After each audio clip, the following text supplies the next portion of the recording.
With Liquor Barn, you can shop your favorite bourbon, that perfect bottle of wine, or discover something new. To place an order for pickup or delivery, download the Liquor Barn app, visit liquorbarn.com, or call your nearest Liquor Barn location. Follow us on social media and subscribe to our email list for all the latest news on products, promotions, and events. Liquor Barn, where Kentuckians go to celebrate life. Cheers!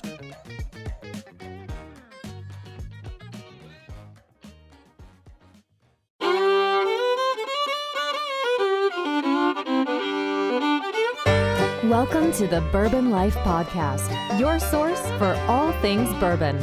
Join your hosts, Mark and Matt, as they drink and review bourbons, share news about upcoming events, interview the who's who in the bourbon world, and, most importantly, bring you along for the fun of living the bourbon life. Now, here's your hosts, Mark and Matt. All right, everybody. Welcome back for another episode of the Bourbon Life Podcast. I'm your host, Mark. With me, as always, live in the Bourbon Life studios is my good friend, Matt. Matt, how you doing tonight, man? Hey, Mark. I'm doing really well, man. How about yourself? Doing great. Beautiful day here in central Kentucky, you know, a little cool, but hey, at least we had sunshine, right? We've had like 8 days straight of rain and thunderstorms and 40-degree weather. It's kind of sucked. It's been biblical out there, I got to tell you, man. Last night especially. Holy smokes. Yeah, dude. That straight line tornadoes over in Louisville.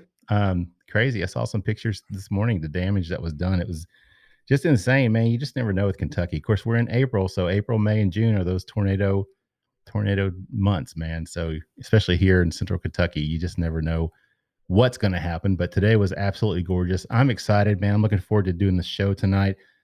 It's going to be a great show. And of course, with that said, I do want to thank all of our sponsors. We appreciate all of their support. Matt, you want to tell everybody who we have with us tonight? Absolutely. I would love to. I feel like it's been forever since we've recorded. Is it? It feels really like been? it. Yeah. It's been like a week and a half, but it feels like a lot longer for some reason, right? Holy smokes. Wow. All right. Well, let's get down to it. We have from Broken Barrel Whiskey Company out of Los Angeles, the CEO and founder, Seth Benhaim. Seth, welcome to the Bourbon Life Podcast. Hello. Thank you guys for having me on the show. Yeah, man. We're happy to have you on here. We got this set up kind of quick over the last few days. So I was really excited to do that because I'm familiar with your brand. And just, you know, it just kind of worked out that we were able to make this happen. So really appreciate your flexibility and working with us to make this happen. Now, Matt, I had on the sheet that he's not just the CEO and founder, but he's also the barrel breaker. You know, you forgot to. Oh, I didn't know if we were trying to save some surprises here. I don't want to read off all of his business card right in segment one. Read off everything. Yeah, man. Yeah, no doubt. All right. Well, Seth, we're happy to have you with us tonight, man. We're looking forward to this. You sent us 4 different samples, so this is going to be a lot of fun to taste through what you have here, everything you have. And in our first session, we've got poured up. It's just I'm going to call it the California Oak. But with that said, you want to tell everybody what we're going to be drinking this round? Absolutely. And again, thank you guys for having me. Sorry about the tornadoes and the biblical weather. I can't relate because it's California out here, and right? we pay a lot for the luxury of goddamn perfect weather. I gotta say, it's pretty amazing. If there's one thing I cannot complain about out here, it's the weather. It gets a little hot at times, but otherwise, sunny, light winds. It's been phenomenal. It's such a beautiful day yesterday and today. So, see, when it gets too hot, you just need to head down to San Diego, where it's always perfect, right? Yeah, San Diego is pretty amazing. It even has a little edge on LA weather-wise for sure. And, with all of that great weather, we produce a lot of great wine in this state. Sure. Some of the best wines in the world have come from California.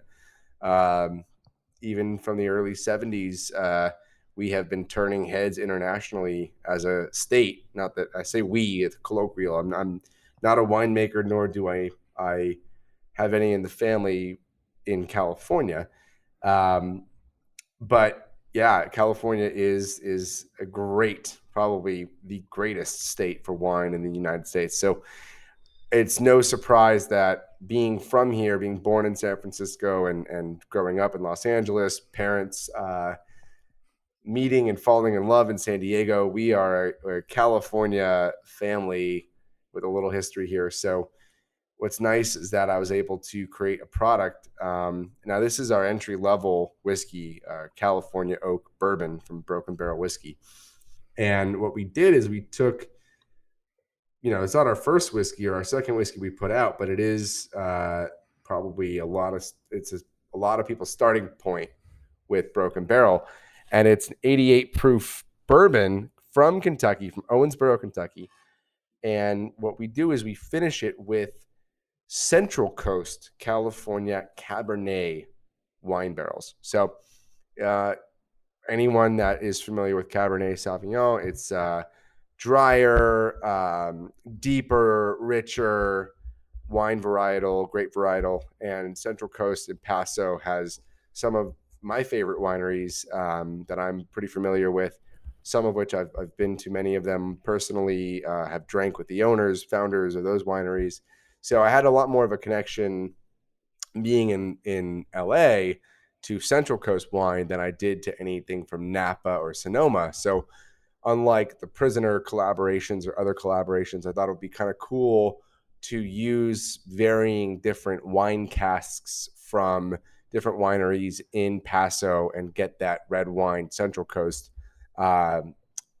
flavor and merge it with a Kentucky bourbon. So what you have in your glass there is a 70% corn, 21% rye, 9% malted barley bourbon, straight bourbon, so 2+ year, and it is finished with broken wine casks. And we'll talk a lot about how that all transpires, but broken wine casks from both the wine barrels, and then also a little bit of French oak as well, new charred medium toasted French oak. So so it's a combination of those two different types of staves then from the cab, and then also from the new French oak. Yeah, the new French oak. Yeah, we do like to use new French oak often as a stabilizer in our oak bill. So every whiskey you'll see, whether it is stated or not, has an oak bill. Sorry, I gotta edit that. Has a mash bill. Every whiskey you see has a mash bill, and whether it is stated or not, the mash bill is the composition of grains used to, of course, make that or distill that whiskey. So single malts are, especially outside of the U.S., are typically 100% by law, 100% malted barley. In America, you can get away with the word single malt for now until the law changes, I believe, with 51% malted barley. But there are many people at work trying to correct that to make it 100% malted barley to be determined as a single malt in the United States. But whatever the composition of grains are, bourbon has laws, rye has laws dictating or mandating a certain percentage of this grain or that grain. So in the same spirit of a mash bill, we created and coined the term oak bill because we use various different staves in tandem from different broken barrels or barrel staves and throw them physically into the whiskey. And so we actually do that and call that the oak bill. So the oak bill on this whiskey you're drinking is 80% Central Coast Cabernet and 20% French oak. Okay. All right. Well, that makes sense. So that is your oak bill. The Oak mash bill. Yeah. Yep. The oak bill, the mash bill you said was 70, 21, and 9. And then this is an 88 proofer. So this one is proof down to 88 proof. So like you said, kind of entry level, what people would think of as a nice kind of an easier sipper. It's not 120 proof or 130 proof Elijah Craig barrel proof or something that's gonna melt your face or something. We'll get up there today. We'll get there, won't we? We'll get up into the higher Yeah. proofs, and I'm a proof junkie, and Yeah, me too. I love high proof. I love Yep. those triple digits. But no, this was something we created with the wine drinker in mind. So guys or gals whose spouses were not whiskey drinkers, and they were into whiskey and they wanted to kind of bridge the gap. We were trying to create something that I have this vision of a husband or a wife who is a whiskey drinker who goes to, their spouse and says, "Hey, I want you to try this. It's a bourbon, but it's got these wine notes in it that I think you can connect with. And maybe this is something, maybe over ice or something. This is something Right. you could sip on and slowly start to get their significant other into whiskey with a bottle like this bottle." So this is my gateway bottle for That's that what I was wine just gonna drinker. say. Yeah. And look, I've talked to a lot of people over the years that have that kind of household where there's a consumer out there or a person out there that, one's a whiskey drinker, one's not. One's maybe into wine or beer or these other things. And so I think when you think about the crossroads between beer and whiskey or wine and whiskey or other alcohols and whiskey, when you start to merge them, you can hopefully create a bridge into whiskey from the other side and hopefully create a flavor profile that is attractive to the other kind of connoisseur out there or drinker out there. Yeah, and that makes perfect sense. I mean, you're paying homage to California with the barrels from the Central Coast, calling it California Oak, which makes sense. 88 proof. Just a nice, like you said, I was thinking gateway bourbon because we've talked to people before and talked about their bourbons being nice gateway bourbons, and this is one that I think definitely would be in that category of the gateway bourbon. Matt, what are you picking up on the nose on this one over there, man? The first thing I really picked up on the nose was like a floral note. I got it's like honeysuckle on the nose, almost like fresh springtime kind of nose, like blooming, budding trees. Then it's got a certain like briny kind of quality to it that I pick up a little bit, Okay. kind of like an earthen brininess. And then I'm picking up a lot of melon Okay. with the nose. I think there's a little bit of like raspberry coming across, probably from the wine being in the Cabernet barrels. Right. But Right. Yeah. I got a lot of melon on this one. Yeah. And the funny thing is, Matt, with all those notes coming out, I still pick up those, what I would call kind of traditional type of bourbon characteristics or, aromas on the nose. I still pick up some of that vanilla, some of those standard, what you consider standard type of bourbon characteristics. So it's really interesting that you're able to pick out those nuances from those staves, like you said, maybe some raspberry or some type of fruit, something that's coming from that cab, and even some French oak. I think that there's something about it that kind of has a not a woodsy. I mean, it's like a I don't want to say toasted, but almost like a toasty type of aroma to me, that I pick up. And I don't know if that may be coming from those French oak staves or not. But I think it's really cool that you can still pick out the bourbon characteristics, but you can also pick out those nuances that are being imparted by those staves. Seth, do we do okay on that one? Yeah, you're on the money, man. You guys are both picking it all up. The vanilla is really present, and it's a through line that you'll find on a lot of these whiskeys you'll try tonight. So you'll get a lot of flavors of vanilla. I think it's a characteristic that is really represented well in the distillation process that you get over in Owensboro. So that distillery are partners out there that make the stuff. And again, I think it's worth stating that we are not the distillers. Broken Barrel Whiskey is a brand that was born out of a vodka company, and a whole series of things had to happen to get to what resulted in the whiskey that's in your glass. But it was born from a passion for spirits in general, and a series of different brands that I had created. And so, this was one where I'm really focused. I'm really paying attention to how to create the best spirit I can, or the best whiskey, or the best, whatever,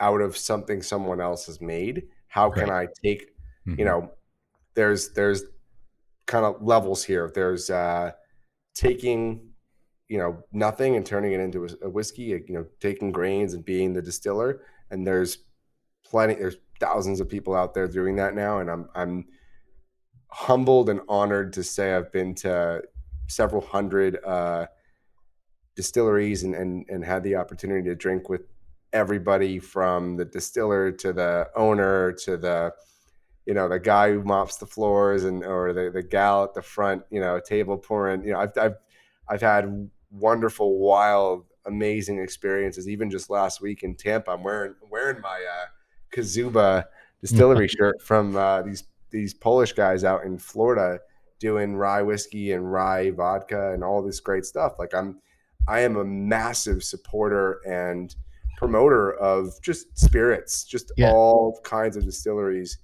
that you can think of.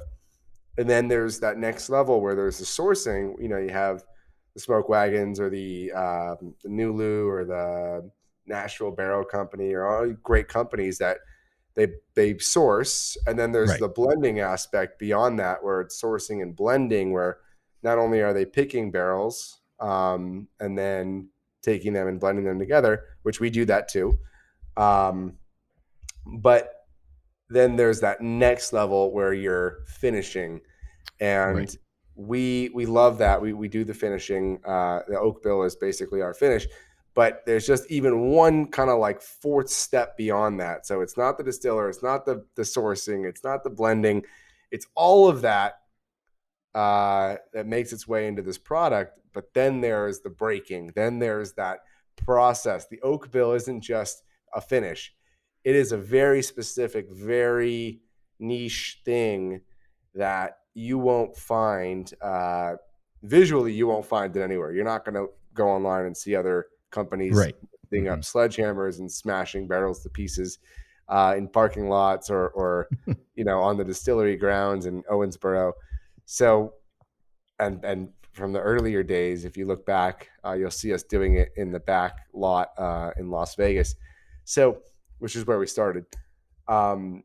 That last step, that oak bill, is really where the finishing takes its own form, because it's stave finishing, not barrel finishing, and it's multiple staves in tandem in a large vat or container or tank, or depending on the size of the batch, or single barrels even that we've done, where we do that oak bill and we actually dump the wood into the whiskey, not just put the whiskey into the wood. Gotcha.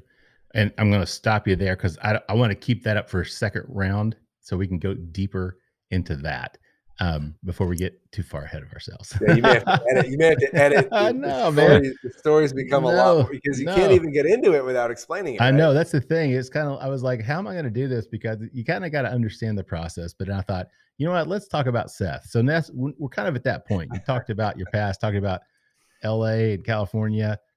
So let's talk about you. Yep, exactly. Let's talk about you. Tell us about you, how you, you're from California. Yes, I'm from California. Talk about your background. Yeah. How you got into spirits and stuff. Sure. Yeah. It's been most of my career. I'm 33. I've been doing this for 9.5 years, 10 years in September.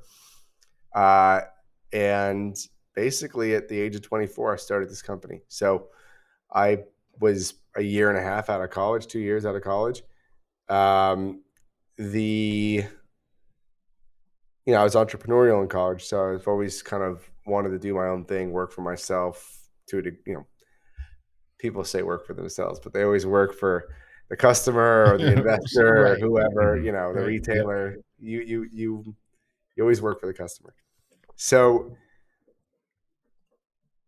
we started a company in 2012 called Infused Spirits. It was myself, my parents, and one other gentleman who was 20-something years into the Scotch industry. He was a Scotsman from Aberdeen who created the Alexander Murray private label single malt Scotch line that was it was really just coming out. It wasn't like he had done a lot of trades and deals and private label stuff leading up to me meeting him. But then he was actually rolling out his own label with his own name on it, the Alexander Murray brand, as a standalone product, not for any one specific retailer, but for kind of the broad market.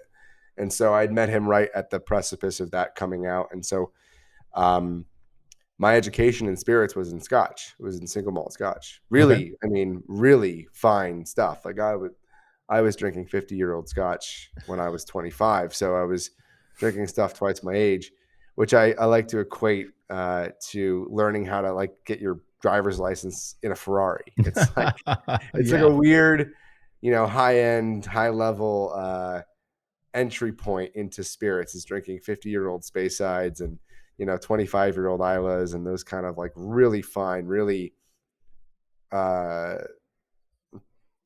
resounding, amazing spirits that just today, to this day, are still some of the highest end things I own, drink, could share with somebody in my office. Like just amazing, amazing spirits. So I was very fortunate and lucky and grateful to have met and connected with that guy and to still to this day call him a friend and a partner. So it's been amazing the last 10 years, he and I working together. The vodka took off. It was a great hit. We came out in 2014 from our first couple of years of research and development. It took us 2 years to kind of get the naming and the bottles and all that stuff together.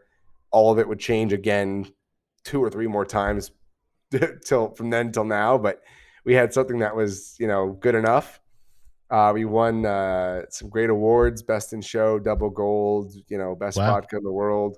Wow. The first 6 months of business, I was the youngest person at the time to have won a double gold at the San Francisco World Spirits. So things are going well. We were able to raise some money on that, and then we wanted to expand. So we grew to lots of different states, over 30 states, hired some really talented, amazing people that still work for us today and are, vice presidents and senior vice presidents of the business.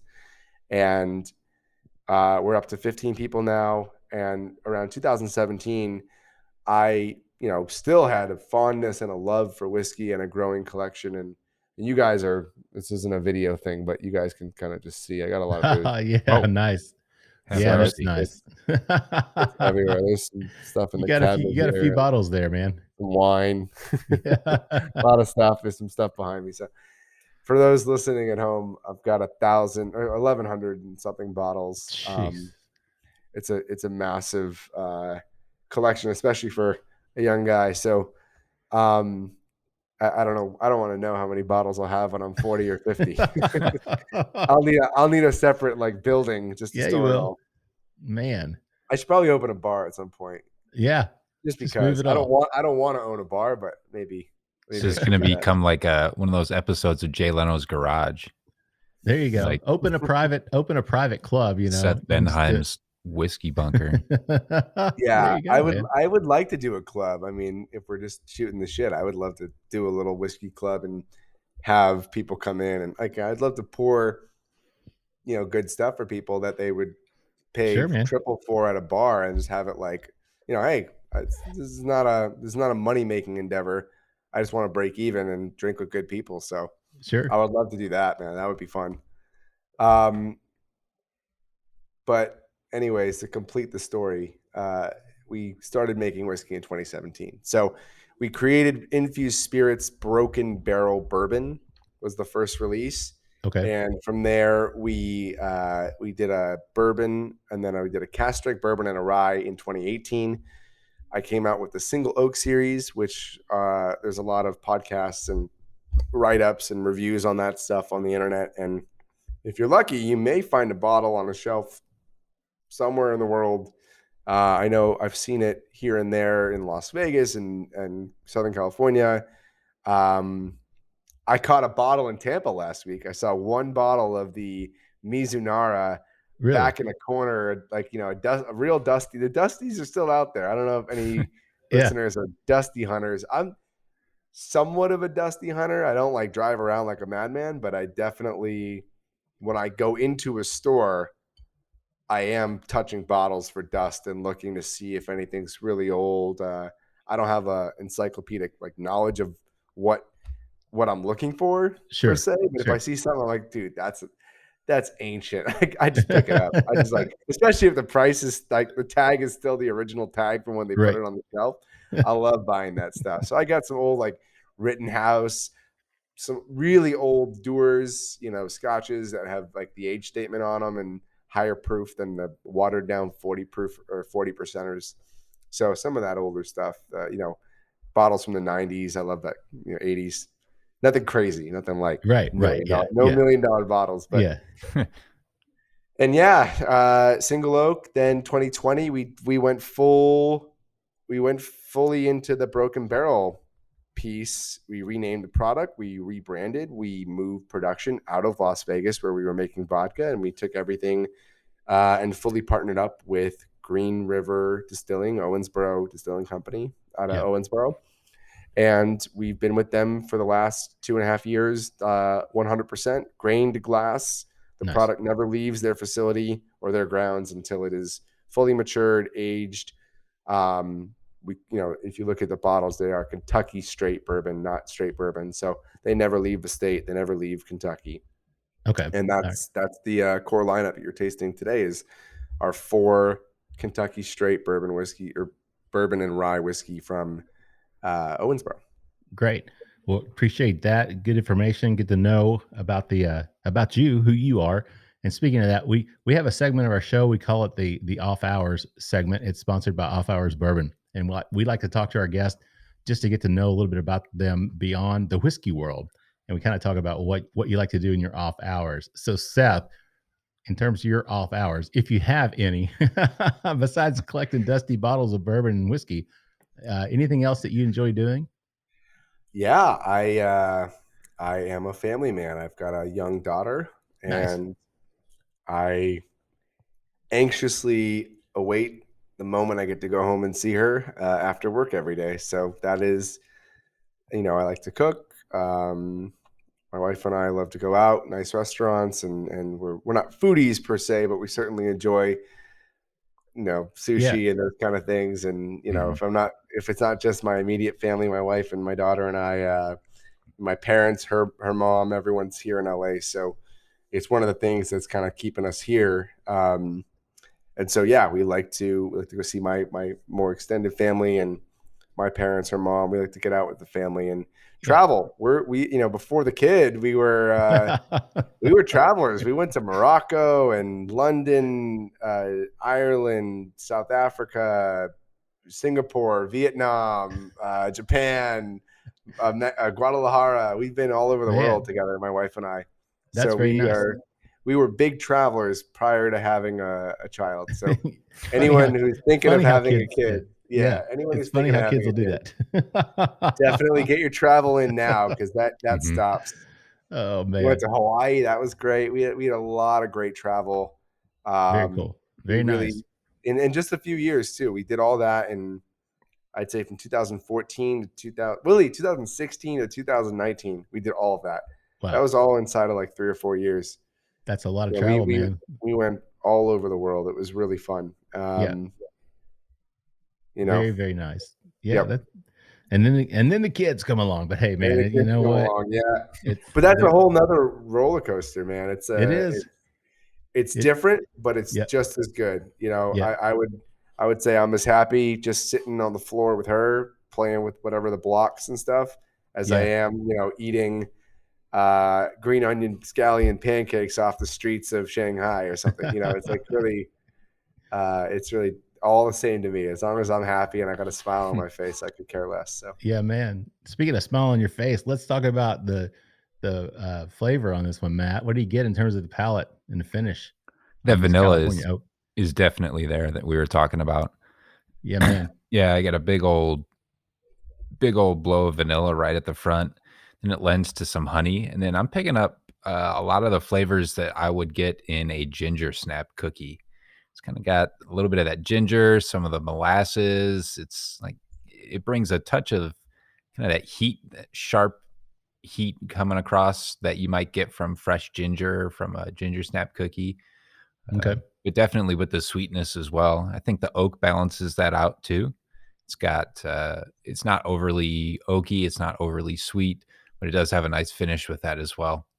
And then there's some stone fruit coming down the pipeline too near the end. Yeah, that's what I kind of get that, but that vanilla, like you said, definitely coming through. The oak, it's not when you think. I think when sometimes you think about things that are finished with staves, or you're thinking this is called California oak, and I think a lot of people are going to have that preconception that this is going to be very tannic, this is going to be drying, et cetera, et cetera. But I mean, it's not. And I think it'd be further from the truth on this one because it's even with the staves and the finishing from those staves, I still think this is a very well balanced bourbon. It's got a very nice finish on it. It still has those, like I said, with the nose, it still has those bourbon notes, but it imparts some of those wine characteristics as well. And that French oak it still comes across kind of like a little toasty flavor to me, which I really enjoy. But I see what you're saying in terms of the ginger. It's 21% rye, so there is going to be a little bit of a spicy potential from there, and I think that's where that's probably coming from, which definitely, I know you like higher rye, Matt. 21% is pretty good. But yeah, I definitely enjoy this one, man. So final thoughts on that. Ginger? You're saying ginger? That's what he said. Yeah. That's a new one. I haven't heard that one. Maybe on the rye whiskey, I've heard that note. Not on ours, but on others. But yeah, definitely, that's a new one for the California oak. At least is the ginger. I'll have to look for that when I see that one. Well, I'm probably completely wrong, so no, don't quote me on it. No wrong. There's no wrong, man. Never. There's no such thing. Never wrong. Well, Matt, what are your final thoughts on this California oak? What do you think, man? I like it. It's a nice entry proof, nice entry gateway bourbon with a lot of different characteristics, flavors, and aromas than I would expect from a normal gateway type bourbon. I think it brings a lot of character to that category. Yeah, I agree. I mean, it still could be a gateway bourbon, but there is more complexity than a standard, just normal mash bill without the other stave finishing, the oak bill. That's part of it, but still a great jumping off point for someone who maybe, like you said, Seth, a wine fan that's looking to explore some bourbons.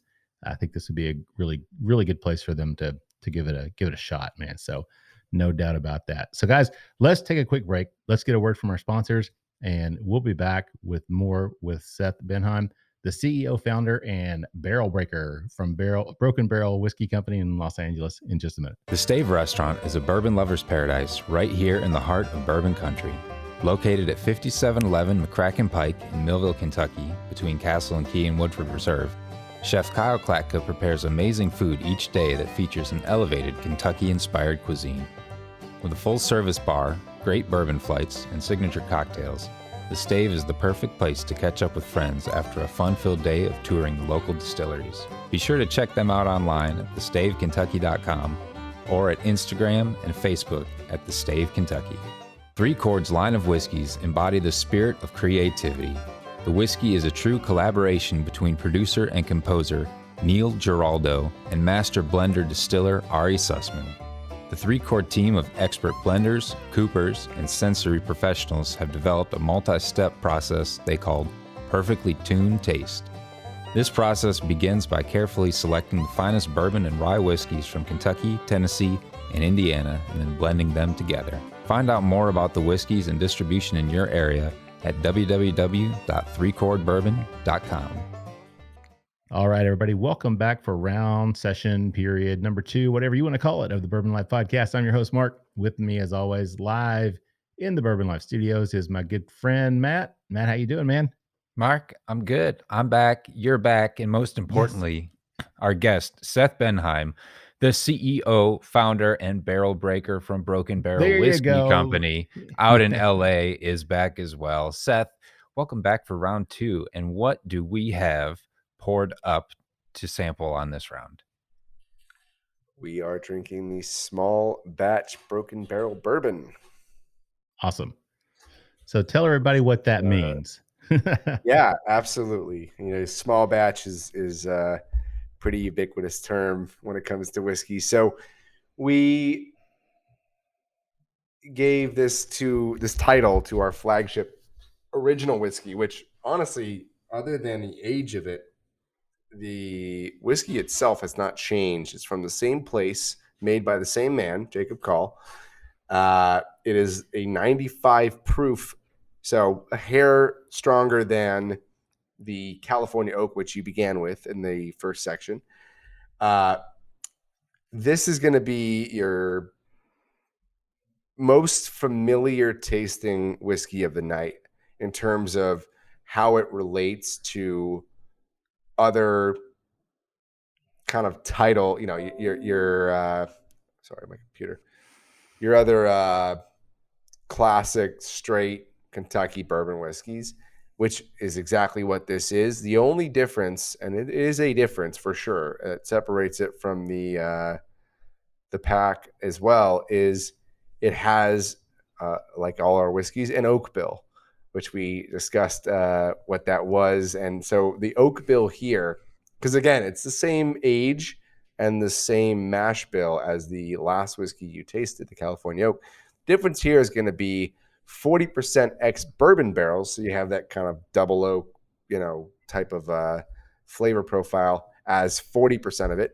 Then the other 40% is French oak, so twice the amount of French oak staves used as the California oak. And then you have 20% sherry cask, and there's where we get a little different. You've got a sweeter, fortified sherry that spent a long time in that whiskey or in that ex-bourbon barrel. And so these are ex-bourbon casks, sherry casks that are being broken down, shattered, used fresh, and put into our flagship bourbon. So every one of our flagship small batch bottles has been kissed by sherry cask. And I say kissed rather than hugged or made love to for 20 years, because it's not that involved. Again, that's the beauty of the oak bill, is that we, as the sort of creators and managers of that, we are the custodians of what goes into that whiskey by the stave, which is like controlling your food by the grain of salt, so to speak. If you were to just do a sherry cask finish, you can nose it. You're not going to open that barrel up and then rebuild it after you've examined it. You're going to get the sherry barrel in off of a truck, and we got a podcast crasher here, man. I got a podcast crasher. You're going to get that sherry barrel off a truck, and you're going to nose it, and you're going to go, oh, it smells really good. And you're going to put the whiskey in there, and it may be great, it may not be great. And you're going to maybe be able to thief it every once in a while and say, oh, this is ready. It's not ready. And trust me, there's a science and an art to that that is perfected, most notably in Scotland. But I've had several American whiskeys, even bourbons, that have been finished in sherry with phenomenal results. So obviously this is not a massive concern for most, but for us, we have that ultimate control on what goes in there. So if we need to keep adding staves, we can and have done so to make sure that the whiskey profile is not only met, but achieved every single time with every batch. So even if we have like a barrel that comes in that is not as potent or as generous with the flavor it's lending to the finished whiskey, we have the ability to continue to add staves via the oak bill, as long as we keep that ratio 40-40-20, or we can continue to add staves in that ratio until we feel like it is resulting in a whiskey that we like and believe has met the profile of that product. Okay. So that's a level of control that even the maker's marks of the world that do stave finishing don't have or don't use or utilize. Right. Gotcha. All right. So we're talking about, again, a 95 proofer and same mash bill, 70-21-9. The age on this one, is it the same, pretty much the same as that California oak that we had 2 years plus, or is it? Exactly the same. Exactly the same. Yeah. Okay. The batches are no younger than 2 years, no older than 4. Okay. All right. Yeah. I just wanted to make sure on that one. Matt, so what are you picking up on this one in terms of the nose, man? The nose on this, I pick up a lot of fresh grain. It smells like when you walk into a distillery, just that really, really nice, sweet, natural aroma from the grains comes across with it. Really nice, really inviting right at the front. And then I pick up like sweet yeast rolls. I think the yeast on this one really shines, picking up like almost like baked bread, like just like a sweet yeasted roll. And then there's a little bit of fruit, a little bit of apricot, I think is kind of what I feel I'm picking up on it as well. Gotcha. I'm kind of getting almost like I get the vanilla. We talked about that on the first one and mentioned that would come through. So that one, me, Matt, caramel, vanilla, right? Those are my standbys, but vanilla definitely on this one. But I also get almost like a burnt sugar type of aroma on the nose on this one. And again, if that's coming from the staves, possibly, I'm assuming it probably is from that blend of the staves, but then also some of that fruitiness that you talked about, Matt. That's coming through as well. And I just can't put my finger on it, but it smells, I want to say juicy. And I hate to say that the bourbon smells juicy, but it smells like a very sweet, ripe fruit to me as well, with that burnt brown sugar type of aroma to it as well. So very, very inviting. It makes you just say, I really need to take a drink of this, right? What more could you want from your whiskey, right? Something inviting and juicy and flavorful. It's so weird to think I'm like juicy, but that kept popping in my head. I'm like, it just smells like a nice, ripe, juicy, sweet fruit. That's what I keep coming back to, with that little bit of a burnt sugar type of background flavor to it as well. So kind of a very, very neat combination. So Seth, we talked a little bit, you talked about yourself and how you got into the industry, and you're talking about infused spirits. So let's talk about really the why. What was it? You're a year and a half, 2 years out of college. Most people, you're a kid. At that age, we're kids, when we're fresh out of college. What was it that made you say, hey, I think I'm going to start a spirits brand at 24 years old? Well, having no experience in spirits other than a bar I had in my dorm room during college, which was actually a for-profit bar that was, looking back, very illegal. Oh, man. No more illegal than the fake ID I had too. There you go. Right. I don't know what's the statute of limitations on that stuff. I don't know. I don't know. That's a good question. No, I'm just kidding. I think you're safe on that one by now. Yeah. They got bigger fish to fry. Hopefully, that's law right. enforcement. Yeah, man, it was a combination of things. I had this experience on a vacation where I saw some. My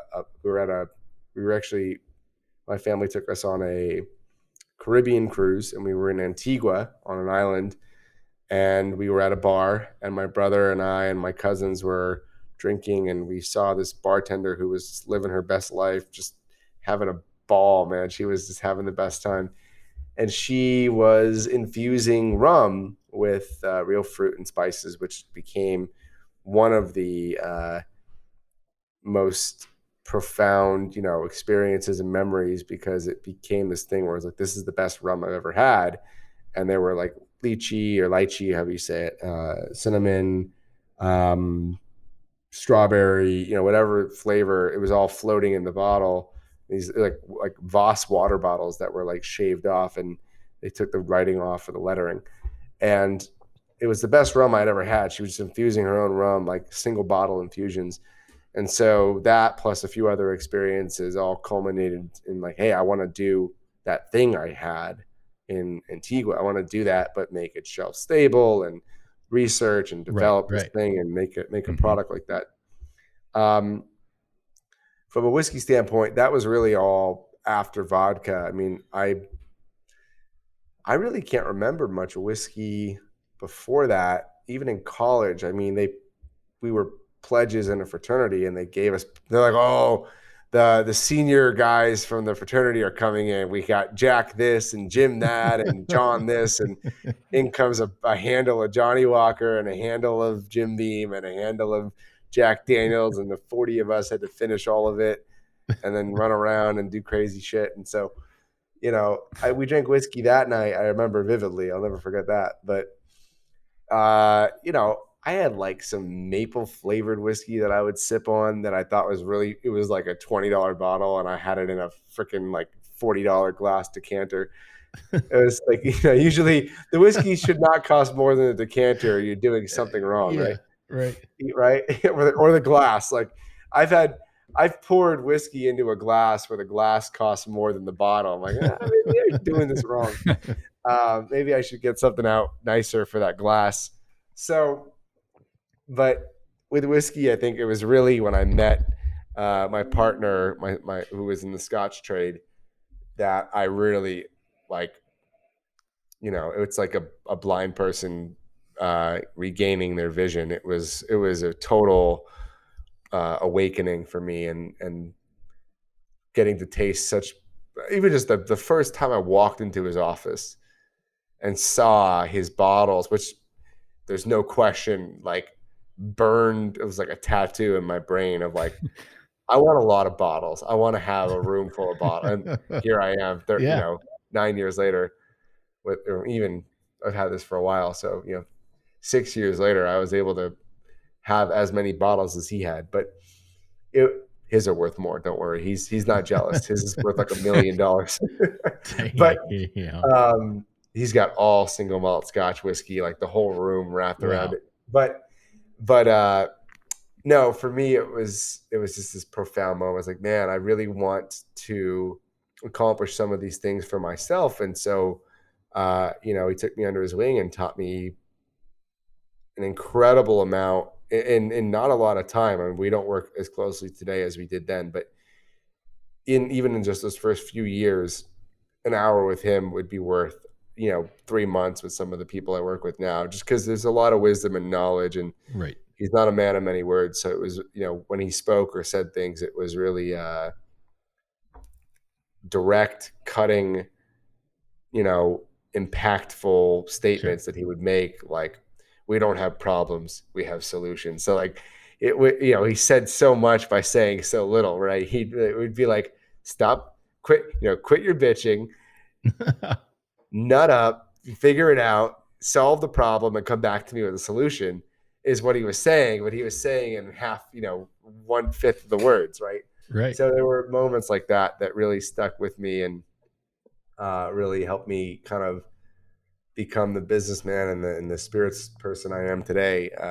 So, those are the experiences that kind of led some of many. I could go on and on about other guys like him or people like him that I've worked with that have taught me so much. So I am a combination of all these different lifetime. I mean, I'm the youngest person in the company, except for the guys who work here now. But for a while, I was the youngest person in the company by 20 years. Yeah. So Seth, let me ask you this, because you're working with vodka and you're infusing them with spices and fruit and whatnot.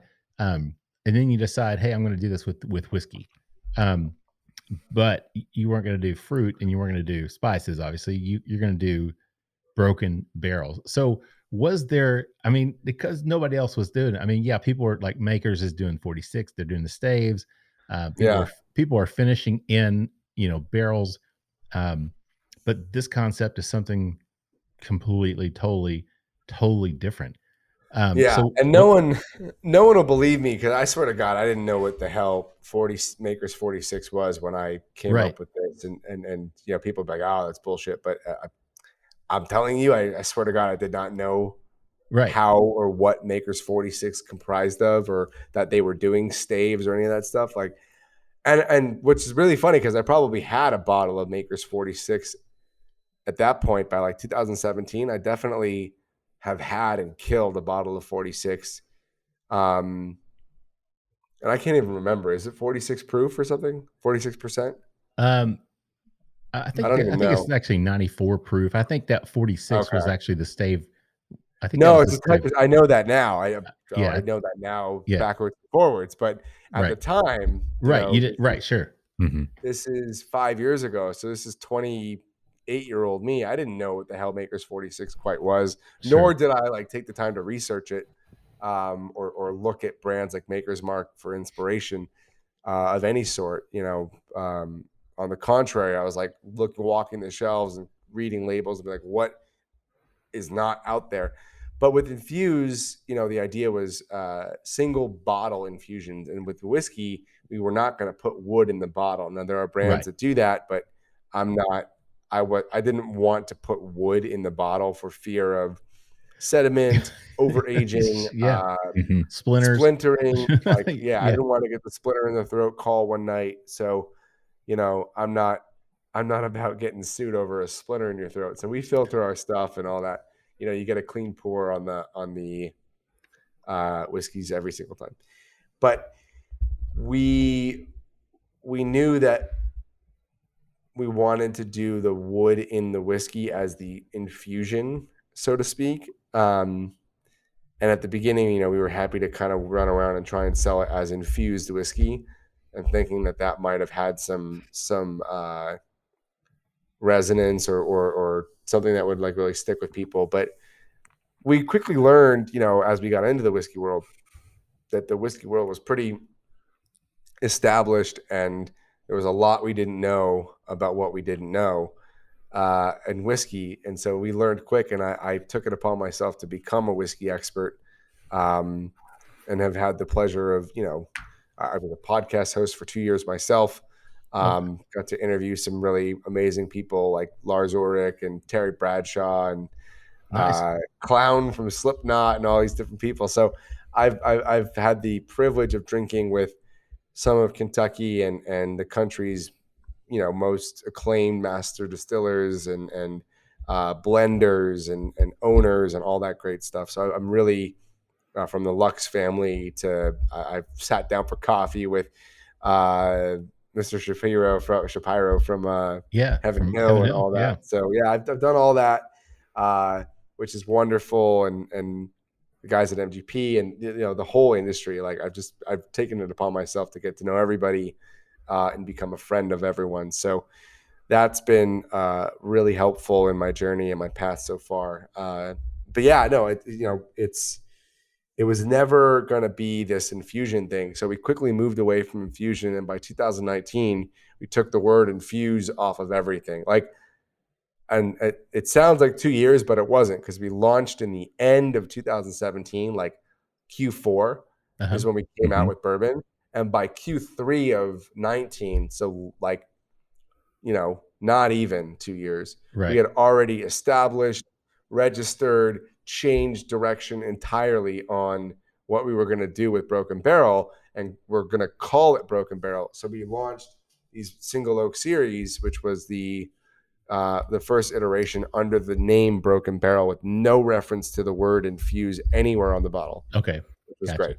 So it became kind of its own standalone brand at that point. Yeah, inside of like 19 months, 20 months, we were like already like, this is its own thing. And we had some really, talk about profound advice and shit like that. We had a conversation with a potential investor, and he was like, he was an industry guy. He goes, you have two brands, buddy. Like, you don't have one brand. And let's be frank, like, no one's going to ever buy a company with different brands, under one flag. Like, they're going to want, look at the 86 Co, right? Aylesbury Duck Vodka and Forge Gin. They got acquired by, and by the way, that's not to say that we're looking to be acquired. We want, good partnerships, and we want to get involved with different investors that have the same vision. But again, I'm 33. Like, I'm trying to do this for a while. So I'm not trying to go sit on the beach and do nothing. I like to work. Like, I like to get my hands dirty and do shit. So I'm not trying to sell out and become like this retired 30-something-year-old. Seth, look, man, you've worked hard. You've been in the industry for a long time already. You started as a young man. You're still a young man. And you know what? If somebody comes along and likes your idea, likes your product, likes your company so much that they want to buy you out or give you a big chunk of change, I can't see how that would be wrong. I can't see how anybody would be like, oh, he just did it so he can make money, man. You've worked for nine years to get to the point where you're at. But I feel like we're just scratching the surface, man. I mean, okay, I got you. All right. We're not really international yet, which that's one of my goals. I'd like one of those whiskey advocate top 20 awards would be nice. Sure. There's a few accolades. I got my 94 points this year, which was great. Nice. For a long time there, I was trying to figure out how the hell are we ever going to break 90-point score on our whiskeys. And I figured out, you need a PR guy who knows the editors that can actually get your whiskey to the right people who do those reviews, which, we were sending whiskey out to like these like wine enthusiasts, and we'd never hear back. Like no scores, not bad scores, no scores, no response. And I'm like, what's going on? Like, how do you do this? How come I see all these other brands getting these scores and whatever? And it's because no one's paying attention if you don't have, the right editor's email address or whatever it is. Mm-hmm. So we actually I when I was podcasting in 2020 and early 2021, I would get contacted by these PR firms that wanted to send us whiskey. And I said, you know what? I'm going to call one of these guys and see if they want to do PR for me. And so in 2022, we hired a PR firm for the first time in the company history for vodka or whiskey. And we gave them the whiskey brand and said, can you get us to these people that give these scores out? Because I don't, I'm doing something wrong here, or I'm not getting any scores on anything. And by end of January, we had received 94 points on the cask strength, 93 points on the rye, 91 points on the California oak. Then we went around and got the wine enthusiast. That was all tasting panel. Then we did the wine enthusiast and got 92 points on our reserve oak series, which unfortunately I don't have. I don't think you guys received for tonight, which is a beer finish. We did a collaboration with Modern Times Brewery out of San Diego. Okay. And then we got another 92 points on I think there's so many. There was another 92 points on the, I think, small batch, and then a decent score on the California oak, but certainly was highly rated by the San Francisco World Spirits, which just came out last week. Right. It's April, it's mid-April now, 2022. We got the double gold medal on the rye, gold medal on the reserve oak Modern Times collaboration, and another gold medal on the small batch. So, wow. I mean, pretty much, depending on which competition you look at from the last 4 months, we've killed it. I mean, just gold medals, double gold medals, mid 90 point scores. I mean, certainly nothing to scoff at for 2 to 4 year old whiskey, and something we're doing to that same effect is working. So, my career goals are to do more public speaking and do more panel type work and that kind of thing, as well as earn some of those, remaining awards yet to be earned, which include, I would say like a Whiskey Advocate top 20 would be pretty cool at this point. No doubt. Yeah. Very I mean, nice. Yeah. That's simple things, man. It's simple things. Create a company that my daughter can work at and learn what we do. I think she'd enjoy it. Even I completely get that.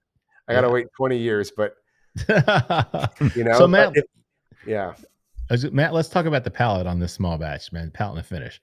What do you get on that? I get a good amount of spice right up front. Actually, I get like a nice hit of peppercorn right at the front of the palate. Then it leads to some of those smoother vanillas, a little bit of the oak coming through. Then I'm picking up I think the wine influence to me comes through. I get a lot of currant, like black currant, and like dark stone fruit. Then a nice long hot finish. I like the heat that comes on the finish. I think adding a little bit extra proof here really goes to bring some punch along on the backside of it. Yeah, I agree, Matt. I like the higher proof. It drinks hotter than at 88. But it's still approachable. I don't think it's not something that people would be turned off by. I mean, they wouldn't be. If they're afraid of high proof, 95 is not that high, but it does have that nice spiciness. Again, that 21% rye, I think, is coming through on that. But like you said, I think the oak bill is really lending to some really cool nuances here, some nice flavor profiles. There's just this sweetness, on the nose. I was like, it just smells juicy. On the palate, it's a very nice fruity rich texture, rich flavor profiles. Again, the vanilla comes through, but then there's also that sweetness from the fruit, and I think that sherry comes through a little bit. But again, you got 40% in that French oak, and I think that just leads to kind of that toasty. I keep picking up that toastiness on all the palates. That French the two oak. What's that? That French oak. It's that toasted French oak. That's Yeah. certainly lending to the mouthfeel, lending to that kind of mild oak and spice finish. It's all part of what comes with that toasted oak, the French oak. So yeah. And again, I mean, no tannic effect at all. Mhm. There's no drying effect. There's nothing, you don't sip this and you don't feel like you got to take a drink of water because your mouth feels so dry from it. There's no tannic after effect, which I think sometimes in a finished, a whiskey, a bourbon that's finished in a barrel, sometimes you can get that tannic effect. But this is just totally different, man. So I'm a big fan of this one. Matt, what do you think? I agree. I think it's a great step from where we were. Not only just improved, but I think it adds a little bit more mature flavor as well. I'm excited to see what we get in the next round. Yeah. Yeah, man. I am too. So with that said, I think we should probably take a quick break, get a word from our sponsors, and we'll be back, excuse me, in just a minute with more of this with Seth Benhaim, the CEO, founder of Barrel Breaker with Broken Barrel Whiskey Company, in just a minute. Spirits of French Lick crafts their spirits using only the finest agricultural product that has defined character, following their motto, respect the grain. They lead the way in representing the quality of the Hoosier artisan distilling process while paying tribute to its inseparable past. By implementing best practices from those early times, combined with modern touches, Spirits of French Lick has created a truly unique place in the industry. Spirits of French Lick products are distributed throughout Indiana, Kentucky, and Missouri, and can also be purchased online through Sealbox at sealbox.com. Visit spiritsofFrenchlick.com to learn more information and make sure to follow them on Facebook and Instagram. All right, everybody, welcome back for the third and final round of the Bourbon Life Podcast. I'm your host, Mark. With me, as always, live in the Bourbon Life Studios is my good friend, Matt. Matt, you can tell, man, I'm like all mellowed out now. By round 3, it's like we've had 2 rounds of drinks, and I'm like, it's all good. Matt, how you doing tonight? I'm doing great, Mark. It's good to see you take a little bit of that edge off you, huh? Yeah. You know what? It's nice. It's working every day as an attorney. You know how, I mean, it's just you get tired of it. It gets stressful. So when you get to do the fun stuff, do the podcast and drink bourbon and meet new friends, man, it's always fun. I wish my attorney drank like you guys. That'd be awesome. I don't think he does. Yeah, you need a new attorney, man. That's all there is to it. That's I need an attorney who in his off hours is drinking freaking Broken Barrel with the CEO, man. That's my kind of attorney. there you go. Not my doctor. I don't want my doctor to do that. No. Sure. No, but the attorney, hell yeah, because he's not sure. He's not doing any brain surgery or any type of life-saving processes, right? He's not going to cut you open tomorrow at 5 a.m. Yeah, exactly right. So if he's hungover, it doesn't really matter. He can still answer your legal questions, right? So Matt, tell everybody who we have with us tonight. He's back. He's Seth Benhaim, the CEO, founder, and barrel breaker from Broken Barrel Whiskey Company in LA. And we've got 2 things poured up on this round, but let's start with the cask strength. Seth, can you tell us a little bit about what we've got going on there? Yeah, cask strength. All right, here we are. We've kind of made it to the end of the bourbon road here, which is the 115 proof cask strength bourbon. So typically the bourbon at the distillery in Owensboro will be barrel entered at 117 proof. So for a time, our cask strength was actually coming out at a net of 116. As we increased the age on the product between 2020 and 2021, we actually saw that the yield was about 115. So we were getting down to that. By the time we blended it all together for these batches, because again, these are not single barrel, the cask strength is now 115, just a 0.5% or 1 proof lower than our original cask strength offerings with Broken Barrel. So again, 70% corn, 21% rye, 9% malted barley, same oak bill as well. So 40% French oak, 40% ex-bourbon, 20% sherry cask, but full flavor, rich, darker color, all those things you picked up on the small batch, heightened without the addition of water and 10% more alcohol. So you're getting 10% more of what was in the barrel and I guess 10% less of water. Hey, I'm So all to for speak. that, man. I'm a high proof drinker. We kind of alluded to that earlier. And Seth, I think you said the same thing, that you like the triple digits. So Oh yeah, I'm right there. I'm love right 'em. there with you. Love them. My sweet. So I've had this conversation on several interviews and conversations recently, but everyone has their proof range. If you had to put yourself in a box of 10 proof, for me, or 5%, it's 100 to 110 is really my sweet spot. So I will openly admit that the next one you try, the rye whiskey, hands down, I was doing the math with my wife the other night because I was looking at our bar at home, which is almost exclusively Broken Barrel now because it's a small bar cart. Like I don't have the whiskey stays at work for the most Right. part, so all the Right. bottles I get and shit stay here. I only have about dozen to 2 dozen open bottles at home. It's not crazy, especially with a kid running around. You can't have too many.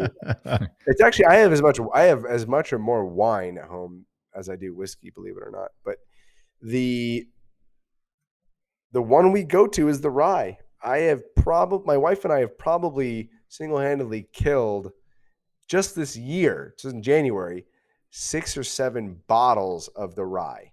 Wow. Easily. And we have people over. It's not just the two of us, like Right. we're Right. serving it as well. But I have only gone through 2 bottles of California, or I'm on my second bottle of California, second bottle of small batch, probably third bottle of cask strength. And I have not killed any of my special bottles because I myself don't even drink them that often because we don't have that much. You don't have them. Really, like if you see, so at this point in the podcast, if you're still listening and you got this far, go on Instagram and follow Broken Barrel Whiskey. No, all lowercase, no dots or underscores or anything. Broken Barrel Whiskey on Instagram. That is the main hub of information.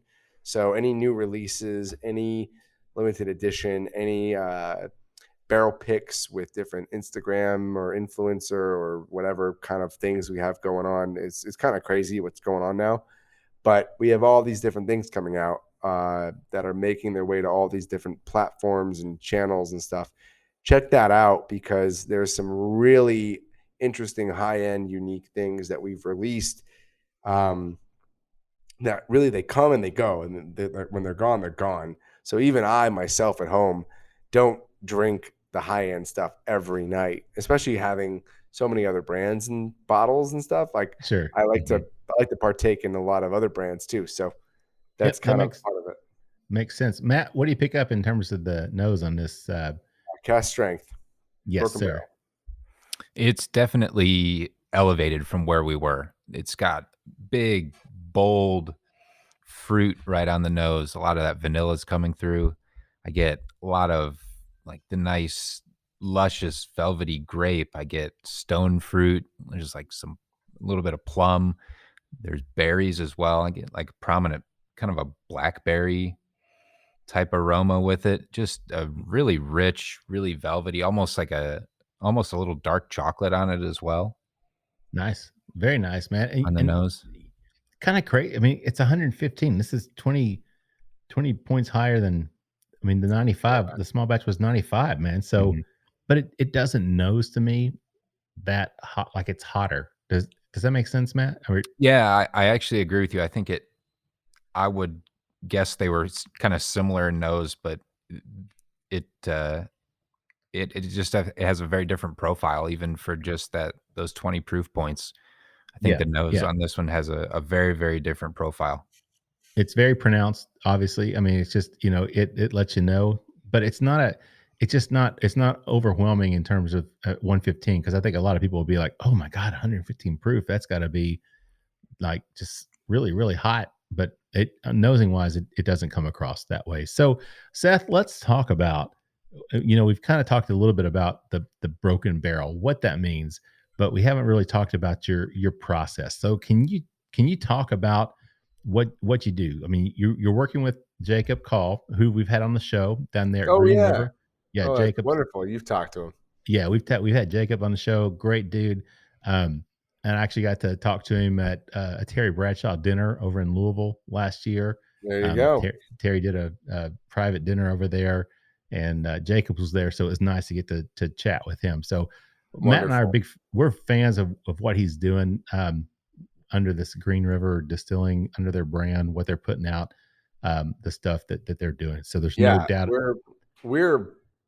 I'm humbled. We're fortunate to have gotten to have grown with Green River back before they were Green River, when they were OZ Tyler and Tara Sentia and whatnot. We've been with them since 2017, when they only started distilling whiskey in 2016. Right. So that Green River whiskey that you've tasted is probably their oldest stuff, is 5-year. And there's this year, some, not all, but some of their whiskey will be turning 6. So it's a young distillery, all things considered. I mean, I picked up a Florida whiskey that was 7-year. That's older than the stuff that, older than the oldest stuff that Green River has that they can call their own, right? Yeah. I mean, for being DSP 10 in Kentucky, 10, I mean, it's kind of fun. DSP, for those, is a distilled spirits producer. And so for a time, they were kind of chronological. I mean, they're still chronological, but they jumped like to the 20,000 or something like that. Distilleries suddenly, like, you'll see these heritage brands like Peerless, which are new, but they're revival brands of pre-existing licenses that, for one which another reason, kept paying those fees throughout the decades, to the extent that they got to hold on to DSP 50 versus applying for a new DSP today. You'd get like 20,100 and 904 or whatever. Yeah. So right. You get some random number, but not random, but large. So, let's talk about the process. Yeah. Where Green River or even Bradshaw or any other brands that come out, because it's worth mentioning, like, that distillery has a number of operations. They have their own brand now, which is the Green River brand. They have private label brands such as the Winchester and many others that are available at places like Total Wine, Bevmo, Quarter Horse whiskey, that are produced at the same facility in Owensboro. And then there's contract brands, private brands like ours that are owned by third party, that have, are not owned by Green River or contracted by like a retailer.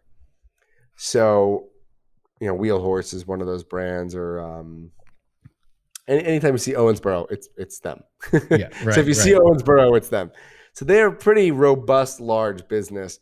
But where those other brands stop and where we start is that process that, it's simplified to an oak bill, but extrapolated.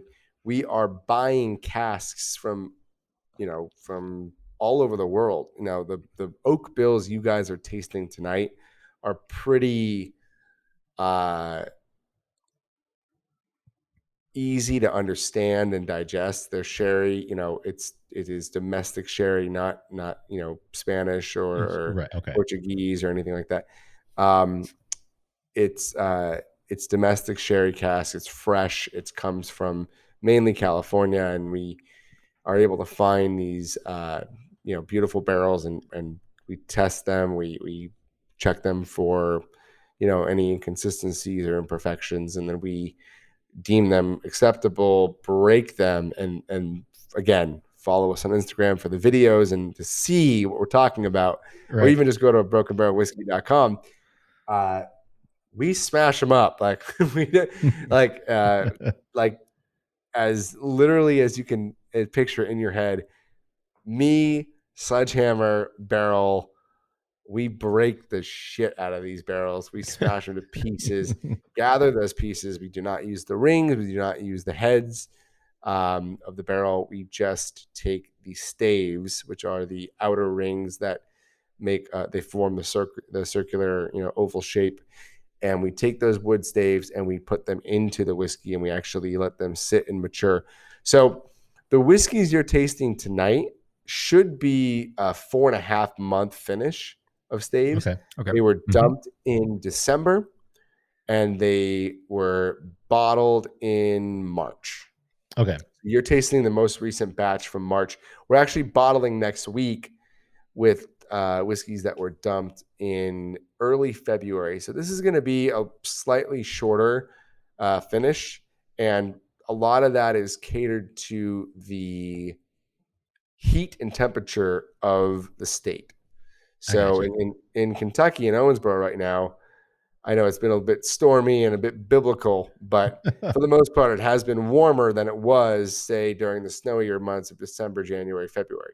So as things start to heat up and you do get some of those hotter days, we know that we are seeing, and we're obviously tasting all along the way until we deem it ready, but we're getting whiskey that we feel is ready by the taste and by the color and by, any other analyses that we would do on the whiskey, including tasting them against prior batches, like the ones you guys are tasting now.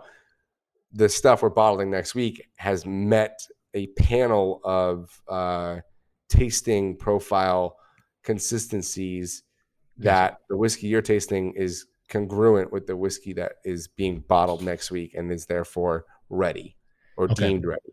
That makes sense. Including so Matt, myself, we get stuff sent to me too. So gotcha. Matt, in terms of the palate and finish, what do you think on this Cask Strength 115? Get nice heat right up front. Not only just a good spicy, like peppercorny heat, nice proof heat. It's good to taste a little bit of heat coming across on the tongue with this one as well. Then there's the good presence of red fruits, red berries, red wine fruits coming across with it, and the nice sweet finish that's long. I get like a lot of honey, maybe like some caramelized honey or like a nice toasted long finish with it as well. Yeah. To me, I mean, there's a lot of points from the 95 small batch that come through on this one. It's like 95 on steroids. So it's enhanced with this cask strength. It's not, watered down to that lower proof. But yeah, man, and again, at the 115, this is right in my wheelhouse in terms of the proof. So very, very nice. Awesome. I keep getting you guys keep saying toasted, and that is a really, it's a buzzword right now. People are right. There's a lot of Basil Hayden toast and Michter's toasted barrel and Elijah Craig toasted and all that stuff. So it's nice to hear you guys describe a lot of these whiskeys so far as toasted, not only because I think people need to disassociate the process from the profile, right? The profile of a toasted barrel is not necessarily that there's a toasted flavor, like actual literal toast too, right? And there's like that bready, toasty flavor that you get. And so just to be clear, you guys are getting that toast flavor, not toasted barrel, or like, I want to dive into I'm going to put it back on you guys for a second. I want to poke that a little further because I want to understand, are you getting a toasted profile or like a toast, bread toast kind of toast? Or to me, it's not a bread toast type of flavor. It's more of that, kind of that subtle, when I think toasted, I think kind of like a marshmallowy sweetness. But that toastiness that comes with it. So when you've had the marshmallow that you put over the fire and, you get to enjoy that, you get that sweetness, you get the vanilla from the marshmallow, but you also kind of get that, it's not a smoky, it's just kind of a toasty flavor. So it's not like a piece of bread. But to me, it's kind of that marshmallowy. I mean, I don't know how else to describe it other than saying kind of like a toasty marshmallow sweetness. So that's the way the toastiness comes across to me. Matt, I don't know, what do you think? See, I'm actually kind of the opposite. I get, Are you okay? I He's get gonna like, go. Yeah, you get the bread, right? You got I get yeah. like, Okay. this kind of takes me back to the days in the bakery, like Mhm. baking and proofing Okay. Did you bread. work in a bakery? I did. Yeah, he did. Oh did. shit! That's I'm like answering Matt's actual- questions. Yes, Matt worked in a bakery. So it takes me back to a little bit of that, the proofing of the bread. I think the yeast that's coming through in a lot of these, I know on the small batch, I think I tasted or smelled like a fresh, like a yeasted roll. So it takes me back to working in that bakery and the proofing of bread and like the fresh bakeness and just taking a fresh piece and then toasting it up and just getting all those aromas from nice like moist bread drying out and becoming what it is in the toast. Like those were the flavors I was getting a little bit more of. All But right. do you guys have a favorite thus far of the bourbons before we move into rye? I'm going to say the cask strength for me, just because the proof, the I think everything, the flavor profile, everything is just more enhanced. So that to me is really what I look for. I mean, as a bourbon drinker, the other two are really good, but this one's really right in my sweet spot. Yeah, I gotta agree with that. Awesome.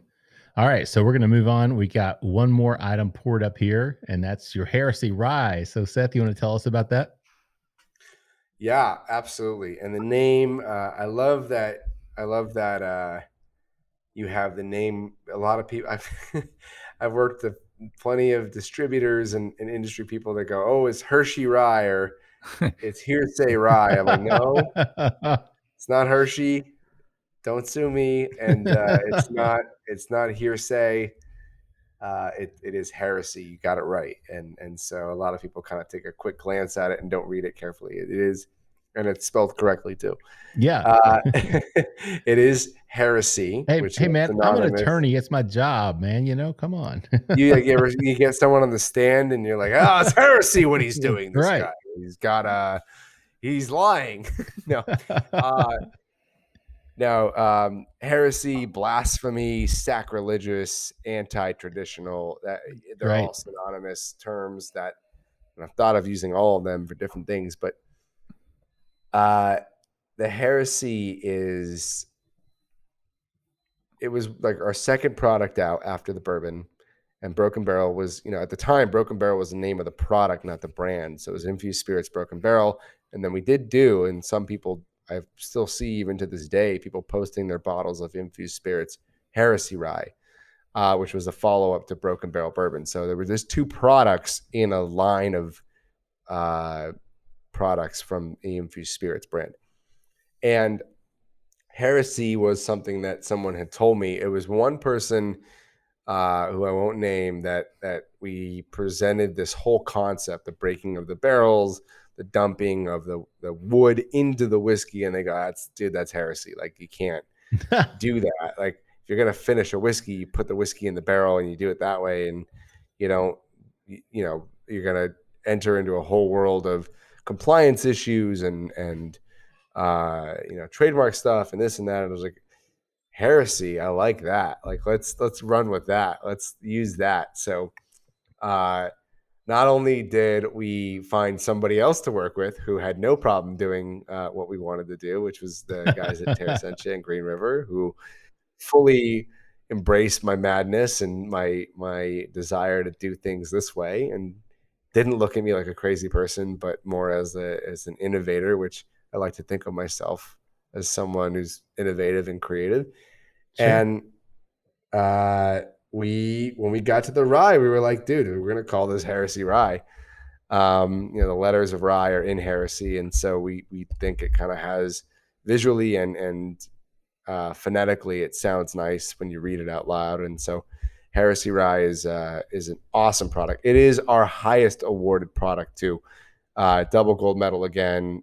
Prior to that, I had a gold medal in its younger format. So prior to 2021, last year, it was a 1+ year old product. literally a year-old rye to 3-year-old okay. rye, and we still won a gold medal on that product. Now, in its more matured 2 to 4 year range, it is a double gold winner and a 93-point whiskey, and everything we put it into and enter it into is just an absolute smackdown. Like we just take the competition every single time. So very happy about that. The Heresy is 105 proof. It is a 95% rye, 5% malted barley, but it is not from Indiana. It is not sourced from MGP, which I just like. And not to say anything's wrong with MGP. Like there's no negativity in that statement. It's just a mash bill that was popularized and basically invented by MGP. Right. And so the 95.5, to my knowledge, if somebody came out before MGP with the 95.5, comment or write me a note and tell me I'm an idiot, and I will concede. But to my knowledge, I think it's there. I think it's their mash bill, at least in the US. Yeah. And it is basically dubbed from the circles I'm in as an Indiana style. Yeah. So if somebody says Indiana style rye, they're referring to the classic popular #1 seller 95.5. However, this is the 95.5 from locally sourced rye grain in Kentucky in Owensboro. So none of the rye grain comes from too far from the actual distillery. They work with local farmers. They have all sorts of certifications and awards actually for sourcing the amount of rye they do. Jacob is a master when it comes to rye. Yeah. But I feel like what we've done to his rye takes it all the way to the hoop. You know, it just it like Jacob's shooting, 3-pointers, but we're slam dunking it. Like we're taking his whiskey and we're just stretching it a little further. It's like one of those fast cars on the Fast and Furious, but like when you taste ours, you've hit the NOS button. Like you've really gone into turbo because there's something happens. No, seriously, something happens with the sherry cask and the French oak and the sort of mixture, or to use a French term, the melange of the various flavors combining and evolving the rye whiskey to this, I entered it into the San Francisco this year against all other all ryes. So it wasn't just ryes 1 year or 2 year or 5 year or 10 year. All of the rye whiskey was entered together and we got double gold. So that means that every judge that tasted it tasted all the other rye whiskeys, which could have been Kentucky Owl, 12-year-old, or some of these, and even it could have even been other products from the same distillery, for God's sakes. And I'm sure there's some rye whiskeys out there from Green River that went into the competition that earned gold or whatever. But we got the double gold, and I can tell you definitively the difference between this and other ryes from the distillery and from other distilleries, regardless of age, is the oak bill.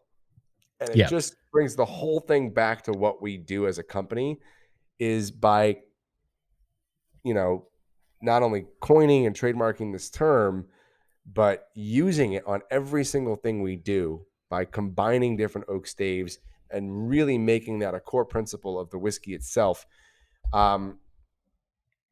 We hold firm that 80+% of the flavor is going to come from oak, from time, from amount of oak, surface area. It's why I've had some phenomenal whiskeys that have come from 15-gallon barrels from different distilleries. Like I'll name one like Del Bach in Tucson, who does smaller format barrel single malt whiskeys.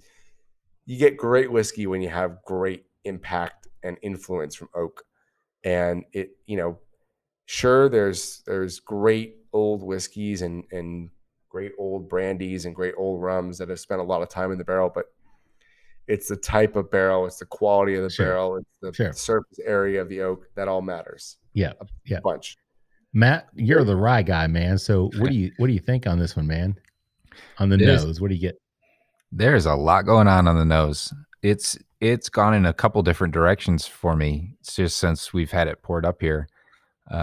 First, I get some sweetness right off the start. I get honey, like a clover honey, as it's sat out. I'm getting more of the toastiness that you were talking about, Mark, kind of like that marshmallow, that toasted sugar is coming across with it. Then it definitely has some herbal characteristics too. I'm picking up fresh herbs like fresh mint. I'm getting something a little more savory, like a little bit of thyme or like a lemon balm thyme. Then it definitely has the influence from the oak in there, and that sherry and the red wine fruits coming too. There's like citrus, a little bit of orange peel with it, maybe a little like candied flavors as well. But gosh, I could sit here and there's a lot going on there, man. just like talk about this nose all night. Yeah, but I agree, man. It's a very enjoyable, and it's 105 again. It's not something that's hot on the nose as you nose it. It's not going to burn you up. But yeah, Matt, there's a lot going on here, and I agree. Just the herbalness that comes through, the sweetness that comes through, that toastiness again. Just a lot of unique characteristics for 95.5 rye. It's on the nose. This is really, really nice, man. So no doubt about it. So Seth, let me ask you this: in terms of the barreling and stuff. So you take these products, you take these barrels that you get. Are you blending the whiskey first into like a vat or into something? I mean, how does that work? Yeah, we dump the barrels. So okay, I would say I can actually do the math here. Let's say we do 600 cases divided by 4.5 liter each is. We are looking at barrel count, 13, 15 barrels on the rye, on the California oak, and the cask strength. We're looking at about anywhere from 12 to 15 barrels at a time. The small batch, our most popular product, those batches, like the last batch we did was 25 barrels, which is the largest we've ever done, by the way. Historically, it was always 10 barrels. So, and a Buffalo Trace small batch is defined as 40 barrels. So just to give you perspective, and I'll steal a line from some friends I made over at Barrel Cask Spirits, which is the definition of small batch is any time the addition or subtraction of a single barrel will no longer change the whiskey is when it is no longer defined as small batch. So if you can take a barrel away or add a barrel to it and it doesn't change it, it's no longer small batch, right? That's a great definition. Right. And I think there's a truth in 13 barrels. It's not a lot. It's really, I mean, you're talking about if you have a 10,000 liter tank, you're covered. And those are pretty standard size tanks. Now, I don't have anything like that of that magnitude here in California. And we didn't talk about what we do in California relative to Kentucky, but I do have, wholesale license, distillery license, and all these different things here in California that permit us to not only distill, but blend, rectify, etc. So I've got 600 liter, 1500 liter tanks and totes and different apparatus here that we can use. What is the plural of apparatus? Apparati? Apparati. Is that right? Yeah. Well, apparatus, I'm assuming that's a Latin word because I don't it ends know. in US. It could be apparati or apparatuses So the plural of apparatus would be apparati. Yeah, I'm gonna pretend that that's right. I'm an attorney. Come on, it's Latin. I got to know this, right? You got to know this. Apparati. Octopi, cacti, and apparati. There you go. We have the various apparati to do, multi-barrel blends, but maybe 5-6 barrels. That's it. And these are assuming not full barrels, but somewhat of a loss of total yield anyway. So the batch size has never been more than 25. That's been the biggest we ever did, which was 1,100 6-pack cases was the yield on that. Very, very full barrels is the assumption. And yeah, that's kind of the idea there. Gotcha. Very cool, Matt. So let's talk about the palate and the finish on this rye. What do you get? You just caught me taking a sip there. Perfect time to ask you the question, Matt. Yeah, I get a lot of the rye comes through, a lot of graham cracker, a lot of like pie crust, a lot of baking spice through with it, but it's also really herbal too. I think some of the mint, there's like some lemongrass, some fresh cut grass. A little bit comes through with it as well. Then there's the sweetness and nice heat coming down the line. It's got kind of everything that I personally look for in a rye. I think it's done exceptionally well. I was going to say that's this. I figured this would probably be right. And the other one, the 115 cask strength was my wheelhouse. I assume this 105 rye would be right in your wheelhouse because it does hit all those notes. And that, like you said, the herbalness, the mintiness, it's funny because I took a sip a few minutes ago and after about 30 seconds, it was like all of a sudden I got this minty aroma that was just lingering in my palate, which was really cool to get that. But yes, the spiciness comes through from the rye, 95%. Obviously, you're going to get that. But the stave, the combination of those staves, again, that toastiness that I talked about. Toast. Yeah, I mean, seriously, it's a really cool combination, man. So I can understand why you got a double gold on this one. There's no doubt about that one, Seth. Thank you. Yeah, we didn't set out to be trailblazers in rye whiskey per se, but this is certainly encouraging for us to try and be more adventurous with rye.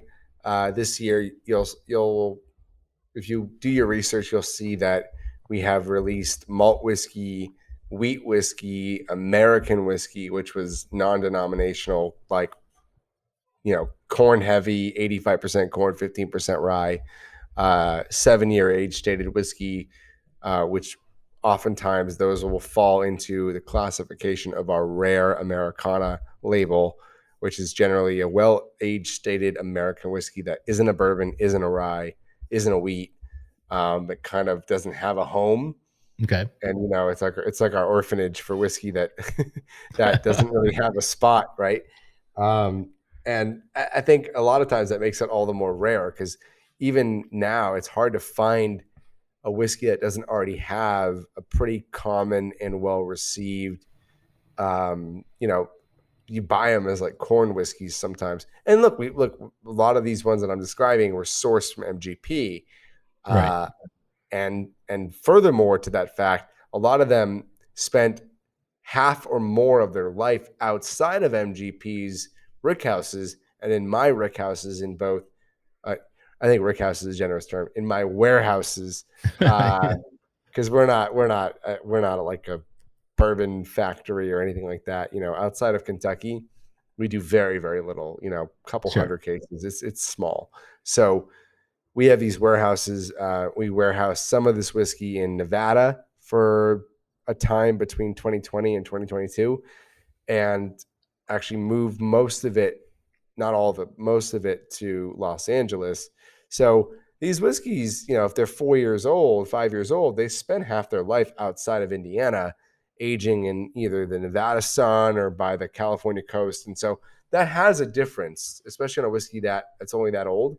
Sure. It does play a role in a slightly different profile than had the whiskey spent all of its time never moving, never rotating, never making it onto a pallet or a truck or a this or that in Indiana. So it being from MGP is one thing. Where the barrel rested for the majority or a portion of its life is another thing. And I learned that from friends over at Traverse City who buy the whiskey. They buy the whiskey young, they buy it new make, they send it up north, and it ages in a warehouse that literally gets sheets of ice. It's it's totally different. Yeah, we had Chris on the show, right? Yeah, Chris Fredrickson. I've interviewed Chris as well. He's a great guy. Yeah, great guy. We've seen the pictures of the warehouse with the ice sheets on. Yeah, so kind of crazy, man. But yeah, we love Traverse City. Matt's a Michigan guy anyway. He's from Michigan, so he's all about that. So.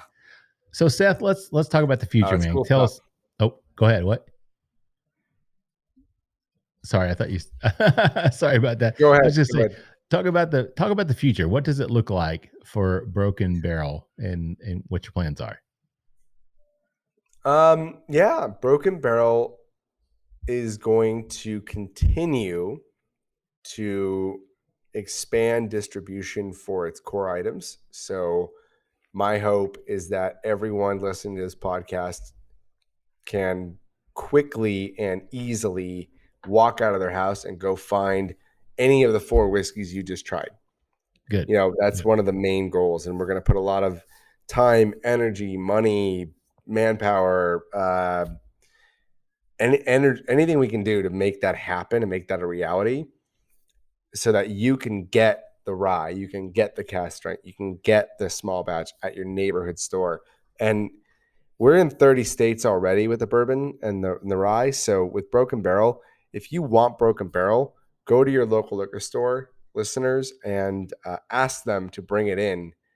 Start requesting it, because while you may think, oh, I'm just one person, my request doesn't go anywhere. If you guys start doing this in droves, I can't tell you how many times I've walked into a liquor store to make a sales pitch, and the buyer or the person in charge goes, no one's asking for it. If you ask for it, Yeah. and then I show up later on, they go, oh, you know what? People are asking for it. And finally, this past week, I actually had that situation happen where I walked in and somebody was like, hey, you know, my cousin owns a store and he's asking for it. Or someone was asking about it and they want to know who distributes it. And so we get these emails. What happens is you go into your local liquor store, you say, hey, bring this product in. I want to try it. And the retailer goes, okay. And they don't say anything else to you. But then when you leave, the retailer is going to go to their distributor and say, do you carry this? They're going to say no. And they're going to go, well, who does? And they're going to find out, because they want to be helpful. And they're going to get to our distributor, which is probably not the run-of-the-mill Southern Wine and Spirits or whatever. Right. And because we don't work with them at the moment. And they're going to go to our distributor finally. And then the distributor is going to do their research, or the retailer is going to do their research. And they're going to get to this point where we get this email. I get this email going, hey, who carries your product in New York? Or who carries your product? And then I do all my background stuff. And the next thing you know, that store will get our product, and it will help us massively. So while it's relatively mindless to you guys, if you ask your local retailer to bring in Broken Barrel, it makes a world of difference on our end. And I cannot thank any of you that have done that so far enough, because it is tremendously helpful. And for our brand, or any brands that you know of that you can't get at your local store, if there's one thing you remember, go do that. Go ask them to carry the brand they don't have, and it will help that brand out tremendously. That's good advice and good point, man. So hopefully our listeners will choose to do that. So guys, we're actually at the end of round 3 here. So before we wrap it up though, Matt, final thoughts on the rye on this one? Absolutely. 2 thumbs way up on it. Yeah. We're going to have to track down a whole bottle of this one, right? So most definitely. Yeah, I've enjoyed that. That's great. You no just doubt downed about the it. last of it, Mark. I did, man. I just swigged the last of that one, man. So how's it hanging on the tongue there? It's nice, and it's coating the whole palate. That spiciness that we talked about, you know, it just that mintiness pops in every once in a while, but there's a sweetness to it. I'm telling you, man, I love that cask strength, the 115, but this rye might be I don't know, it might be my favorite. Matt, what do you think? It's definitely mine. Yeah, I figured as much. Yeah, that's a no-brainer. Matt's ready to run off into the sunset with the rye. He's done. please and thank you. Yeah, there you go. Well, can I offer one last thing, guys? Yeah. I was gonna say final thoughts, man. Let's hear what you got to say, Seth.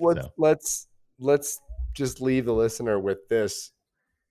We've done a lot of stuff in the background to make it possible, but and certainly look up the bottles if you want to get it. If you haven't seen the bottle, it's a gorgeous bottle. We spent a lot of time and energy making sure we put out a premium package.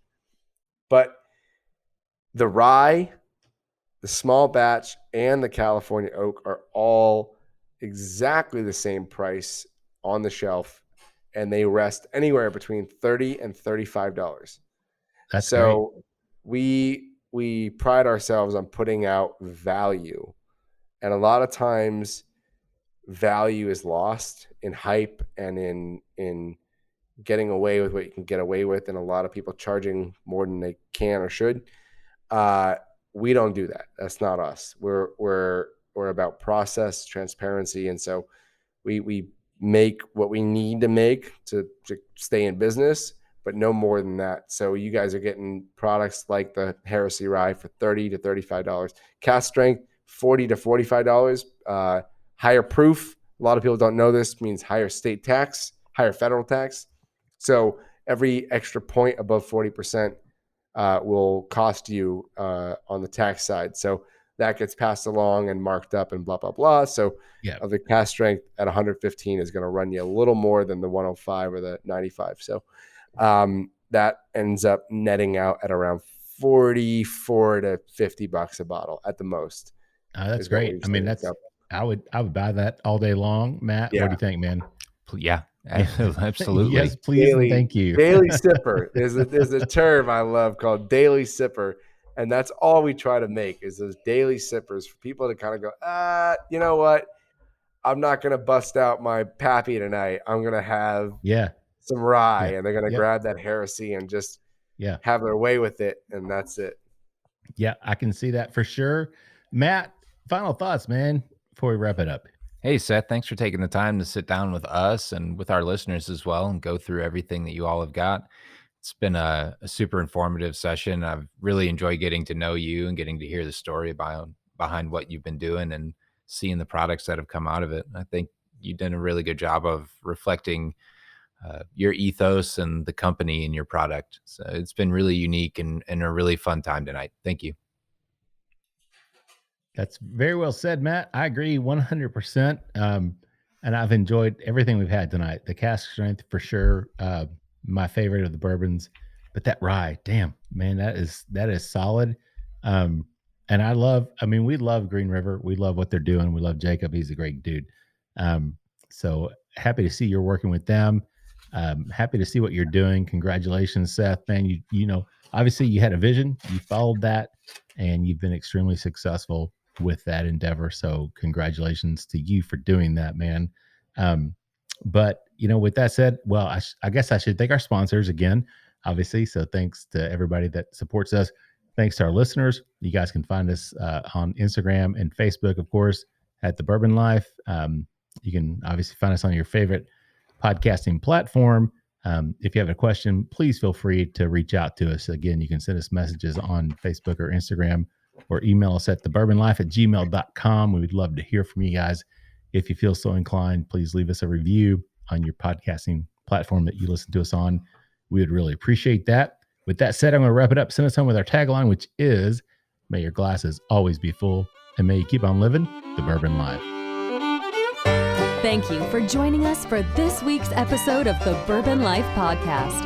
Our mission at the Bourbon Life is simple: to share our passion for all things bourbon with you every week. And we'd really love to hear your thoughts on how we're doing.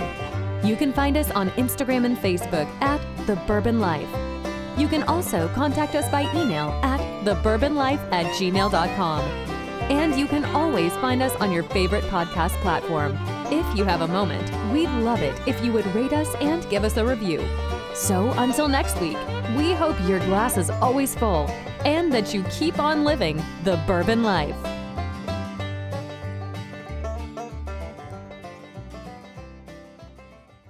Whether it's rye, sour mash Tennessee whiskey, or bourbon, Davidson Reserve has something delicious to offer any whiskey lover's palate. Pick up a bottle of one of our award-winning Davidson Reserve whiskeys from your local retailer today. Visit www.davidsonreserve.com for more information. And cheers to drinking local.